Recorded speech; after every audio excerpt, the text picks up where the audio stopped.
الحمد لله كفى وسلام على عباده الذين اصطفى أما بعد قال الله تعالى وما أرسلناك إلا مبشرا ونذيرا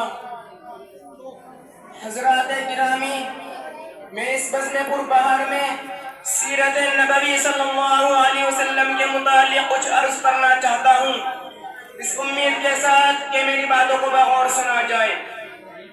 جب اسلام فارات کی توڑی سے پھیلنا شروع ہوا اور آپ صلی اللہ علیہ وسلم اپنی روشنی سے دنیا والوں کو منور کرنے لگے تو باطل پرستوں میں کھلبلی مچ گئی اور ساری قوت و طاقت دل و دماغ نور اسلام کی اجالے میں صرف کرنے لگے۔ راستے میں کانٹے بچھا کر، پتھروں سے دبا کر، تپتی ہوئی زمین پر سلا کر، آپ کے انگاروں پر لٹا کر، پھانسی کے پھندوں پر چڑھا کر، گھر بار اجاڑ کر پیارے رسول صلی اللہ علیہ وسلم کی آواز کو دبانے کی کوشش کرنے لگے، مگر حق کی آواز روز بروز بڑھتی جا رہی تھی۔ حضرات، سن 7 نبوی محرم کا مہینہ ہے کہ مکہ کے تمام لیڈروں نے مل کر ایک میٹنگ کی۔ ابو جہل نے پورے قوم کو للکارا کہ اے غیور و عرب، جس کو ہم بچے اکیلے سمجھ رہے تھے وہ آج ہمارے دین اور عزت و آبرو کے لیے طوفان بن چکا ہے۔ جس دین کا چرچا محمد کر رہے تھے ان کے ماننے والوں کی تعداد روز بروز بڑھتی جا رہی ہے، ہمارے خداؤں کی توہین کی جا رہی ہے، جھٹلا کر ٹکرایا جا رہا ہے۔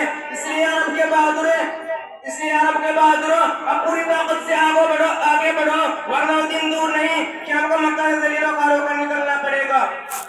ابو جہل کی تقریر نے پورے قوم کو گرما دیا، طرح طرح کی تدبیریں پیش کی گئی۔ بڑی دیر کے بعد یہ ہولناک تدبیر پاس ہوئی کہ محمد اور ان کے ماننے والوں کو بالکل بیکار کر دیا جائے، ان سے خرید و فروخت، سلام و کلام، لین دین بالکل بند کر دیا جائے۔ چنانچہ ایک عہد نامہ لکھ کر خانہ کعبہ کی دیوار پر لٹکا دیا گیا۔ یہ پوری قوم کا فیصلہ تھا، اس کے خلاف کرنے کا کسی کو اختیار نہ تھا، کسی کی مجال نہ تھی۔ مسلمانوں کو شہر ابی طالب میں بند کر دیا گیا، راستے پر پہرے بٹھا دیے گئے۔ مسلمانوں، بچے بوڑھے جوان عورتیں سب کے کھانے کے سامان دھیرے دھیرے ختم ہو گئے، درختوں کے چھالے کھا کھا کر، کانٹے چبا چبا کر دن کاٹنے لگے۔ صرف ایک دن کے لیے پابندی ایام حج میں ہٹا لی گئی۔ مسلمان گھاٹی سے باہر آ گئے، کپڑے پھٹ گئے، آنکھیں دس گئی، قدم نہ کھڑا رہے تھے۔ حضرات گرامی، قربان جائے ان مسلمانوں پر جس کی زبان پر کوئی شکایت نہ تھی۔ مسلمانوں کی خستہ حالت دیکھ کر کفار قہقہ لگا رہے تھے اور کہہ رہے تھے کہ مسلمانوں، کیوں تم اپنے آبا و اجداد کا دین چھوڑ کر حالات کو برباد ہو رہے ہو؟ تم اب بھی محمد کا ساتھ چھوڑ دو، ہم تم پر سے ساری پابندیاں ہٹا لیں گے۔ مگر مسلمانوں نے جواب دیا کہ اے کفار سن لو، ہم حق پا چکے ہیں، ہم دربار محمد میں اقرار محمد کر چکے ہیں، ہم پر اسرار محمد کھل چکے ہیں، گرفتار محمد نے ہمیں منع کر دیا ہے، لہذا ہم طوفان سے ٹکرا سکتے ہیں، خون کا دریا بہا سکتے ہیں، بھوک سے تڑپ تڑپ کر دم توڑ سکتے ہیں، مگر مصطفیٰ کی رسالت کا انکار نہیں کر سکتے۔ اس ابتلا و آزمائش کے بعد پورے 3 سال مکمل ہونے والے ہیں۔ خوراکیں ختم ہو گئی، درختوں کے پتے اور چھالوں کو بھی ختم کر ڈالے، عورتوں کی آنکھیں دس گئی، جوان بھوک سے چکرانے لگے، پھول جیسے بچے ماں کی گود میں تڑپنے لگے۔ اس گاڑی کا سب سے چھوٹا بچہ عقیل اچانک آنکھیں کھول کر اپنی امی سے کہتا ہے کہ ماں میں بھوک سے مر جاؤں گا، مجھ کو بچاؤ ورنہ میں مر جاؤں گا۔ ماں کے ضبط کا بندھن ٹوٹ جاتا ہے، وہ بے تاش اپنا سر زمین پر پٹکنے لگتی ہے، سر پھٹ جاتا ہے، لوگ اسے سنبھالتے ہیں اور وہ کہتی رہتی ہیں کہ مجھ کو چھوڑ دو، میں اپنے لخت جگر سے پہلے مرنا چاہتی ہوں۔ دنیا والوں، ذرا سوچو کیسی سنگین گھڑی تھی، کتنا بھیانک منظر تھا، مگر رسول کی باتوں سے منہ نہ موڑا۔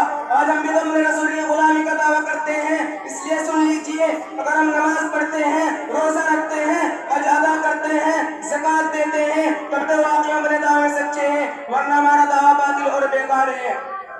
اس شاعر نے کیا خوب کہا، پہلے مسجدیں تھیں کچی تو پکے تھے نمازی، پہلے مسجدیں تھیں کچی تو پکے تھے نمازی، آج مسجدیں پکی ہیں تو کچے ہیں نمازی۔ بھلا بتائیے کہ ہمارے رسول صلی اللہ علیہ وسلم اور صحابہ اکرام نے اتنے مسائل و آلام برداشت کیے اور ان سنگین گھڑیوں کو کیوں کر برداشت کیے؟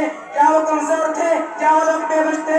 ہرگز نہیں، ایسا ہرگز نہیں۔ وہ تو عرش و فرش کے، لوح و قلم کے، شجر و حجر کے، ارض و سما کے، جن و بشر کے، حور و ملائک کے، خشک و تر کے رسول ہادی بن کر آئے تھے، اور جو رسول بن کر آتا ہے اس کو اللہ پورا قادر بنا کر بھیجتا ہے۔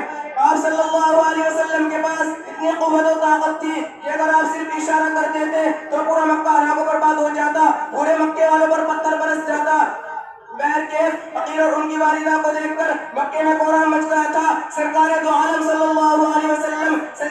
بیٹھے ہوئے تھے ابو طالب جو آپ کے چچا ہیں آتے ہیں اور کہتے ہیں کہ بھتیجا برداشت کرنے کی طاقت نہیں، اب تلوار چلانے کی اجازت دو۔ حضور نے فرمایا انشاءاللہ آج ہم لوگ اس گھاٹی سے باہر نکل جائیں گے۔ مسلمان پورے 3 سال کے بعد آج دنوں دنیا سلامت لے کر گھاٹی سے باہر آ گئے۔ میرے دوستوں بہت کچھ کرنے کے بعد یہ دن ہم تک پہنچا ہے، مگر ہمارا حال یہ ہے کہ ہم اس کا مذاق اڑاتے ہیں۔ حضور صلی اللہ علیہ وسلم